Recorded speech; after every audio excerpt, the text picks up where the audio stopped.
Having now discussed the on-demand aspect of YouTube, I'm now going to focus on the cross-pollination aspect of YouTube. And rather than look at it as a whole, like I did with the on-demand aspect, I'm going to look at it in three individual aspects. The first is music in relation to television, the other one is talk shows, and the third is politics.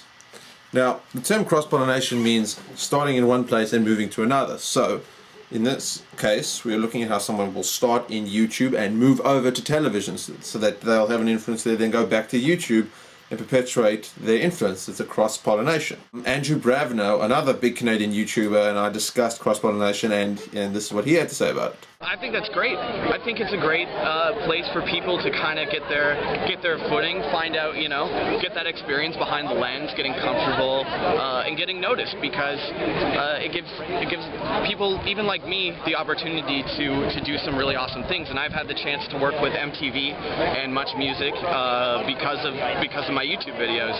So, I mean, and that's helped build my career, and now I'm kind of on a path that isn't going to be YouTube related, but YouTube has definitely helped me with all that. So I think it's a great positive thing, and it's opening doors for a lot of different jobs that didn't exist before.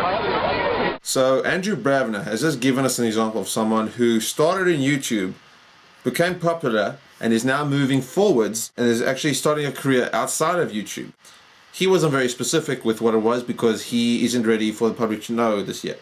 But it's just an indication of how YouTube can cause cross-pollination between YouTube and other forms of media. The first example I'm going to talk about is music in relation to YouTube and television. And one of the clearest, best examples I can give is Justin Bieber. Justin Bieber was this 14-year-old kid who started on YouTube singing, and like millions of other people, he was just trying to get his music out there. And fortunately for him, he was recognized and he was picked up by an agent, given a contract, and now is an international superstar. In fact, I spoke to Corey Vidal about Justin Bieber, and this is what he had to say. I think it's cool because what it is it's blurring the gap. And instead of saying, this is television, this is internet, hey, that internet person is now on television, or hey, that television person is now on the internet, I don't mind it, because it really only strengthens both of us. For example, we have Tim Deegan, who's standing right there, who for 4 years was a host on Much Music, but now wants to be a YouTuber. But then we have Justin Bieber, who for 3 or 4 years did YouTube, and now he's one of the most popular celebrities on the planet. So it goes both ways, and I think it's mutually beneficial. So here Corey talks about how he sees great benefit in cross-pollination. He emphasizes how his friend Tim Deegan, who was on TV for 4 years, is actually moving into YouTube, which is supposedly the weaker medium, because Tim Deegan believes that he can actually gain more from YouTube. Traditionally, this is highly unusual, but it's just showing how YouTube is gaining strength and gaining traction in the world of media. But, Tim Deegan and Justin Bieber aren't the only YouTube music stories. Joe Penna, he's Brazilian, he lives in LA, he goes by the name of Mystery Guitar Man. He's a very talented musician and YouTuber. He's great with editing, comes up with really unique and fantastic videos. And he was chosen with another artist called Daystorm to host the Music Awards show. So YouTubers are starting to migrate towards TV, and traditional TV talent is starting to lose out because YouTubers have the audience already, whereas these people don't necessarily have an audience. So an agent or a producer would say, hold on, this guy gets however many thousands or millions of views per video, let's get him on, then all his people will watch our thing. And it completely is revolutionizing the way that music and TV are working together. But Corey also mentioned the concept of blurring the gap between the two media. And I think that also relates to the next point about how YouTube and talk shows often relate. The first example, going back to Justin Bieber, is with Jimmy Kimmel.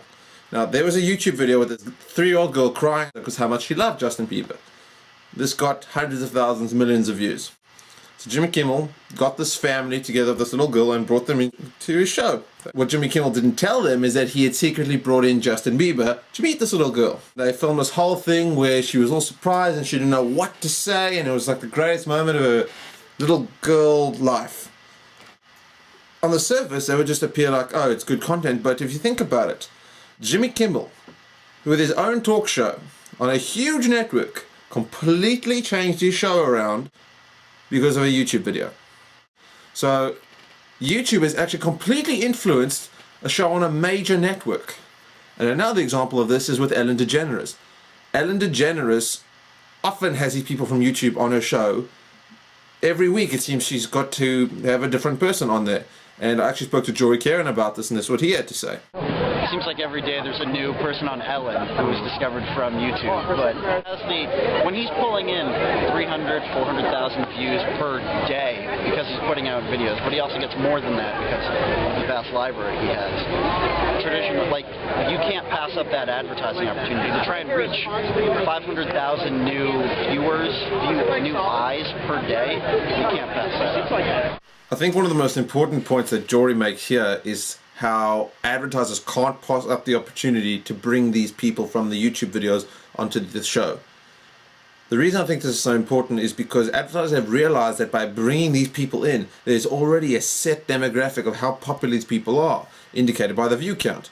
If the video's got 300,000 views, it means 300,000 people have watched it. They relate that to how long the video has been up, and they think to themselves, this video is clearly popular. If we bring these people on, the people who watch it online will watch our show. That way, they can watch our ads rather than YouTube's ads. So through cross-pollination, YouTube has actually found a way to benefit TV by providing with additional ways to advertise, but at the same time, it is indicating how strong YouTube is becoming progressively, because now TV actually relies on YouTube in some capacity, such as on the Ellen DeGeneres show. Another area where YouTube's cross-pollination is affecting television is in relation to politics. Many YouTubers like to go online and report about global issues and give their opinions on them, as YouTube has become a huge forum for the distribution of political information. The influence of most of these YouTubers only goes so far, as they only have a limited size following. However, the article WhoTube, how YouTube's news and political space is going mainstream, talks about a YouTuber named Dr. John, who in 2009 was a very successful YouTuber who was a self-described news junkie. However, unlike most news junkies on YouTube, he would report on very controversial things and make statements like equating Fox News to the Ku Klux Klan. Because he developed such a huge following, his influence is spreading further and further, and as a result, Fox News felt the compulsion to actually shut him down and have his YouTube account closed.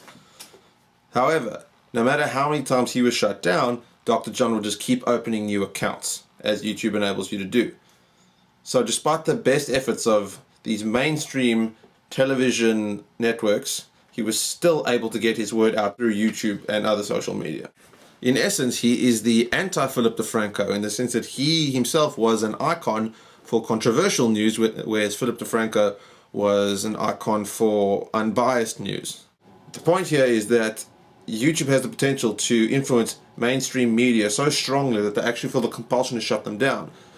You know, at first glance it would just seem that YouTube is this significantly weaker media source that, by comparison to television, isn't even a problem. But because YouTube has the potential to bring people together and unite them for a cause, television needs to find a way to manage these types of YouTubers, as their influence is only going to get progressively stronger. Unless television is able to find a way to deal with these people, the situation is only going to get worse. The fact that this guy became so influential that these networks felt the need to shut him down is just one indicator of how strong YouTube is getting in relation to television. In conclusion, I believe that YouTube and television will both continue to grow and progress as the years go on, and that YouTube will always have an effect on television. And although YouTube may never entirely replace television, I believe that it can be considered one day a mainstream form of media like television.